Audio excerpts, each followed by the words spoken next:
فلا تعجب کا پس نہ تعجب میں ڈالے آپ صلی اللہ علیہ وآلہ وسلم کو اموالہم ان کے مال ولا اولادہم اور نہ ان کی اولادیں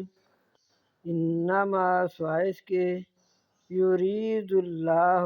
ارادہ کرتے ہیں اللہ تعالیٰ لیعذبہم تاکہ عذاب دے ان کو بیہا ساتھ اس کے فی الحیات دنیا دنیا کی زندگی میں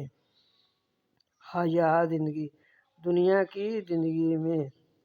وتضحک اور نکالے انفسہم ان کی جانیں وہم اور وہ کافرون کفر کی حالت میں ہوں کافر لوگ